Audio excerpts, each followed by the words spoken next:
হবে চারটা ধাপে আমাদের রোজার খরচ করলেন। প্রথম ধাপ হলো নবীজি আয়ামে বীজের তিনটা রোজা রাখতেন। আয়ামে বীজের মাসের প্রতিটা মাসে তিনটা করে রোজা রাখতেন। এটা নবীজি রাখতেন, সাহাবীদেরকে একটু উৎসাহ দিতেন, সাহাবী রাখতেন। নবীজি রোজা রাখা থেকে সাহাবীরাও বেশি তারা রোজা রাখা শুরু করলো।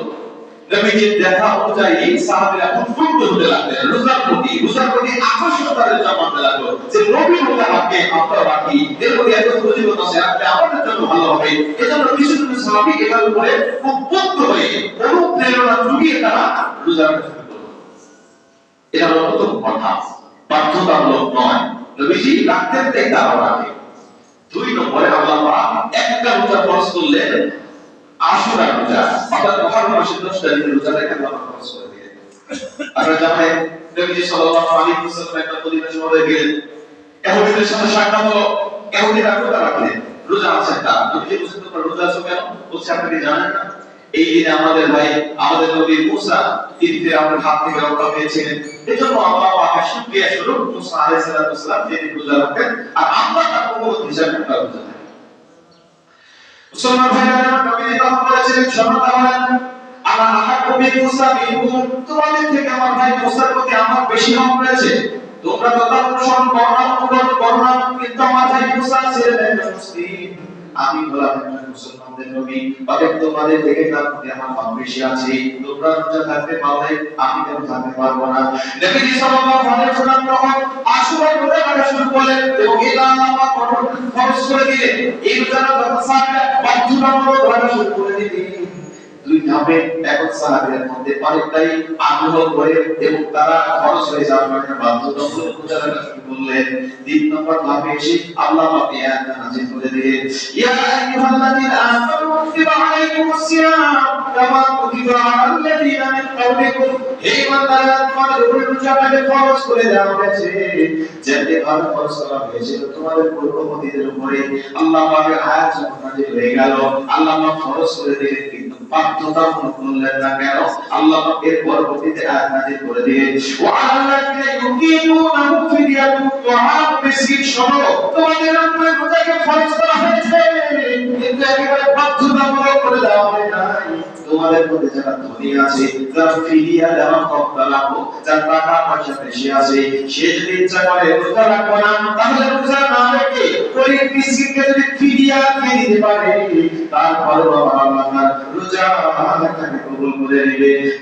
সুবহানাল্লাহ। তোমাদের মধ্যে যারা ধনী, গরিব মানুষ যাদের ফিদিয়া দেওয়ার ক্ষমতা নাই তারা রোজা রাখবে, আর যাদের ফিদিয়া দেওয়ার ক্ষমতা আছে, ফিদিয়া কি?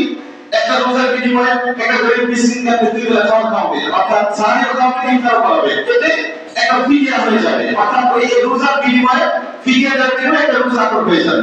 আল্লাহ বলেন এভাবে কোনো ব্যক্তি ধনী ব্যক্তি ফিদিয়া দিয়ে দেয়, গরিব দুঃখীদেরকে খাওয়া দেয়, তাহলে তার রোজা হয়ে যাবে, তাকে রোজা রাখাটা বাধ্যতামূলক নয়। ওয়া আল্লাযীনা ইউকিমুনাহু ফিদিয়াতুন তাআম মিসকিন, মিসকিনদেরকে সে খাওয়া দিলে হয়ে যাবে, ফিদিয়া দিয়ে দিলে হয়ে যাবে। তাহলে আল্লাহ পরবর্তীতে আমার বলেন শোনো তোমরা যদি ধনী হওয়ার কারণে ফিদিয়া দিয়ে দাও, এই ফিদিয়া দেওয়ার থেকে তোমরা যদি রোজা রাখতে পারো এটা তোমাদের জন্য উত্তম হবে। ফিদিয়া দেওয়ার থেকে রোজা রাখা তোমাদের জন্য উত্তম হবে, অর্থাৎ ফিদিয়া দিলেও তোমাদের রোজাটা হয়ে যাবে। আগে ভাবে ছিল সাহাবারা বন্ধুদের তিনটা রোজা রাখতো, কেউ তো রাখতো কেউ রাখতো না, পরধানে একটা ফরজ করে দিলেন বাধ্যতামূলক। তিন নম্বর ধাপে এসে যাদের টাকা নাই তাদের জন্য খরচ, বাকি যাদের টাকা আছে তারা ইচ্ছা করে রাখতে পারে, আর ইচ্ছা করে ফিদিয়াও কিনতে পারে, তাদের রোজা হয়ে যাবে। এবার সাহাবীদের মধ্যে কিন্তু অনেকেই অভ্যস্ত হয়ে গেল, রোজা রাখার মধ্যে তারা অভ্যস্ত হয়ে গেল, তারা ইচ্ছা করলে এখন রোজা রাখতে পারে। চার নম্বর ধাপে এসে আল্লাহ পাক বলেন শাহরুর রমাদান আল্লাযী উনজিলা ফীহিল কুরআন, রমজান সম্পর্কে আল্লাহ আলোচনা করতেছেন যে রোজার ফজিলত, আমরা রোজার মাসে কুরআনুল কারীমে কুরআনকে নাযিল করা হয়েছে, বিভিন্ন ফজিলত বর্ণনা করতে গিয়ে আল্লাহ পাক বলেন ফামান শাহিদা মিনকুমুশ শাহরা ফালইয়াসুম। এখন আমি আল্লাহর চূড়ান্ত সিদ্ধান্ত হলো তোমাদেরকে রোজা রাখতে হবে। কে ধনী, কে গরিব, কে সাদা, কে কালো, কে উঁচু, কে নিচু, এটা দেখা হবে না। আমি আল্লাহ পাকের হুকুম, এখন তোমরা যদি বালেগ হও, তোমরা যদি সুস্থ হও, তাহলে তোমাদেরকে রোজা রাখতেই হবে, আর কোনো ফিদিয়া চলবে না। এখন সাহাবীদের মধ্যে বাধ্যতামূলক হয়ে গেল, এখন ধনী হলেও রোজা রাখতে হবে, গরিব হলেও রোজা রাখতে হবে। আমি যদি বালেগ পুরুষ হই, বালেগ নারী হই, আমি যদি সুস্থ হই, তাহলে আমাকে রোজা রাখতেই হবে। সাহাবীদের মধ্যে বাধ্যতামূলক হয়ে গেল। তখন সাহাবীরা সকলেই তখন আগ্রহ নিয়ে বাধ্য হয়ে তারা রোজা রাখা শুরু করে দিলেন। সুবহানাল্লাহ। এই চারটা ভাবে আল্লাহ আমাদের উপর রোজা ফরজ